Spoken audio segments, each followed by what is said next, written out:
साई बंदगी हेलो। सतनाम।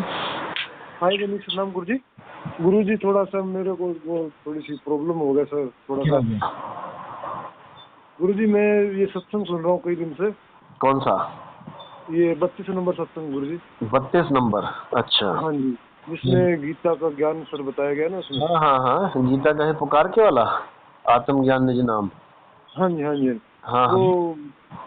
वो उसमें मैं रात को उसको सुन रहा था, उसमें जो बताया गया ना आत्म ज्ञान का मतलब असत्य के बारे में वो बताया। मैंने थोड़ा लिख रखा है मैं अभी। असत्य के बारे में? सत्य के बारे में? असत्य के बारे में पूछ हाँ, मेरे को सत्य सत्य और का असत्य चाहिए। दोनों के बारे में बताया ना। शरीर तो असत्य है जी और आत्मा सत्य है। जी शरीर के साथ जो भी कोई चीज भी दुनिया में पैदा होती है और नाश हो जाती है, यानी रंग रूप बदलता रहता है उसका, वो जी। असत्य है। और जो सदा अटल अविनाशी एक रहती है वो आत्मा, वो सत्य है। तो गुरु जी वो अर्जुन को किस चीज का ज्ञान नहीं हुआ, सत्य का या असत्य का? अर्जुन को सत्य का ज्ञान नहीं हो पाया ना। वो असत्य को सत्य मानता रहा। वो कहता रहा मैं भीष्म पितामह को कैसे मारूं, मैं अपने मामा को कैसे मारूं, मैं चाचा को कैसे मारूं, मैं भाइयों को कैसे मारूं। क्योंकि वो समझ रहा था कि ये जो शरीर है ये भीष्म पितामह है। गुरु जी उसको सत्य का ज्ञान तो था ना कि ये मेरे चाचा है, ताया है। भाई वो सत्य इस जन्म का सत्य है ना। वो छोटा मतलब कि वो इस जन्म का सत्य है, उसको आभासित हो रहा है केवल। ना तो कोई किसी का ताया है, ना कोई चाचा है किसी का। जी भाई जब अभिमन्यु खत्म हो गया तो कृष्ण जी को वो कहने लगा कि मुझे एक बार बात करा दो। तो जी कृष्ण जी ने जब बात कराई अभिमन्यु से, तो अभिमन्यु ने कहा कि पिताजी आप कहाँ भ्रम में पड़े हो, पता नहीं कितनी जी बार आप मेरे पिता हो लिए, कितनी बार मैं आपका पिता हो लिया। जी ये बोध कराया उसको। जी तो यानी कि वो असत्य को ही सत्य मान के बैठा था, इसलिए पहले ही गीता का सार दिया गया दूसरा अध्याय, लेकिन उसके समझ जी। में नहीं आया। उसने धनुष बाण नहीं उठाए दूसरा गुरु अध्याय जी ये कंप्लीट करने के पर भी। गुरु जी ये बताया गया ना सत्य मतलब, और उसके थोड़ा मेरे को थोड़ा उसमें साफ लिखा है कि दुनिया में दो प्रकार के ज्ञान है, सत्य और असत्य। असत्य तो सब गुरु शरीरों को बोला गया है, और सत्य गुरु जी ये देखो, असत्य यानी कि भौतिक शरीरों का कोई चरित्र असत्य नहीं होता।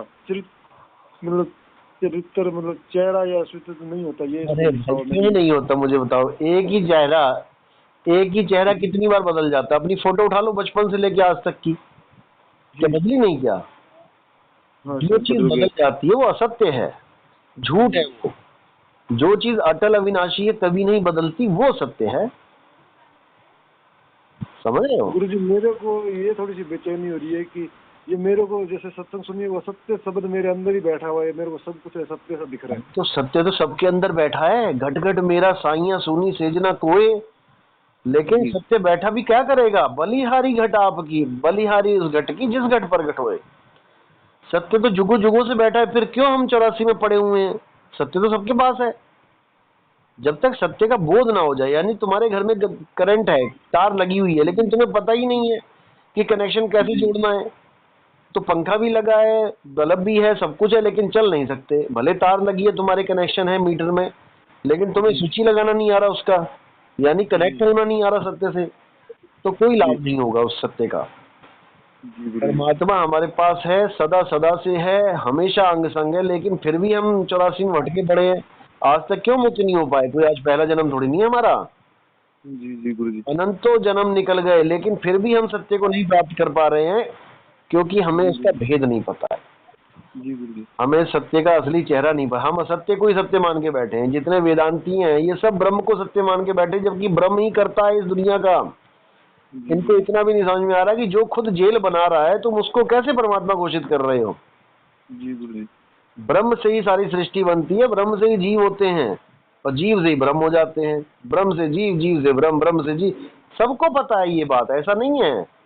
जी गुरु जी। हर ऋषि को पता है कि जीव ही भक्ति करके ब्रह्म अवस्था को प्राप्त हो जाता है। देखो लिखा है वहां पे, अहम ब्रह्मस्मि एको जी गुरु ब्रह्म द्वितीय नास्ति। फिर भी नहीं समझ पा रहे हैं कि भाई ब्रह्म से ही तो जीव हुआ है, अब जीव से ब्रह्म होके भी क्या कर लोगे तुम? तुम्हें पार जी ब्रह्म को जानना पड़ेगा जो ब्रह्म से भी परे है। जी गुरु जी। वो नहीं समझ पा रहे हैं। गुरु नानक साहब की वाणी में भी लिखा है कि ब्रह्म माही जन, जन माही पार ब्रह्म। तीनों को एक ही लाइन में खड़ा कर दिया। ब्रह्म जन और पार ब्रह्म, अब भेद हो गुरु के पास तो इसको समझा पाएगा, नहीं तो पढ़ के आगे निकल जाएगा। पढ़ते ही है गुरु नानक देव की वाणी, समझते थोड़ी नहीं।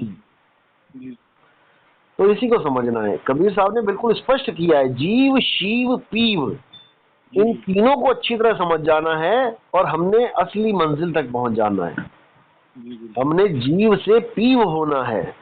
कोटि तो ब्रह्मा भय कोटि भय ईश, साहिब तेरी बंदगी से जीव बने जगदीश। वो परम पिता परमात्मा की अवस्था को जब तक हम प्राप्त नहीं कर पाए, जब तक हम बंधन से नहीं छोड़ सकते। अब तो जाए चढ़े सिंहासन, मिले हैं सारंग पानी, राम कबीरा एक भय है, कोई न सके पहचानी। जब तक राम कबीरा यानी शब्द और सूरत एक नहीं हो जाते, जब तक वो बंधन में है भाई। क्योंकि बहुत से गुरु हैं हमारे ही मदन पंथ के, कितने गुरुआ लोग बैठे हैं जो कहते हैं कि आत्मा और परमात्मा कभी मिल नहीं सकते आपस में। बताओ, कहते हैं परमात्मा के पास आप पहुंचोगे तो ऐसा नहीं है कि आप परमात्मा में समा जाओगे, परमात्मा को दूर से देखोगे, कहते हैं अगल बगल बैठेंगे। मतलब हैरानी होती है कि क्या बोले इन लोगों को, दिमाग खराब कर दिया इन लोगों ने।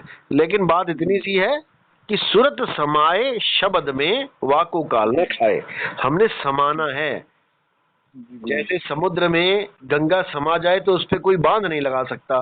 नहीं तो देखो जहां जहां शहरों में जा रही है कहीं पर भी रोक लो गंगा को, कितने ही बांध लगा लो, लेकिन एक बार समुद्र में गिर गई, अब बांध लगा के दिखाओ जरा, अब कुछ नहीं कर सकते। इसी प्रकार जीव को रोकने के लिए बहुत से बांध लगे हैं, लेकिन एक बार जीव की अवस्था पीव में बदल गई, बस फिर कोई बांध नहीं काम आने वाला, फिर तो वो मुक्त है। ठीक है, गहराई से समझो हर सत्संग को। चलो ठीक, नाम साईं बंधु।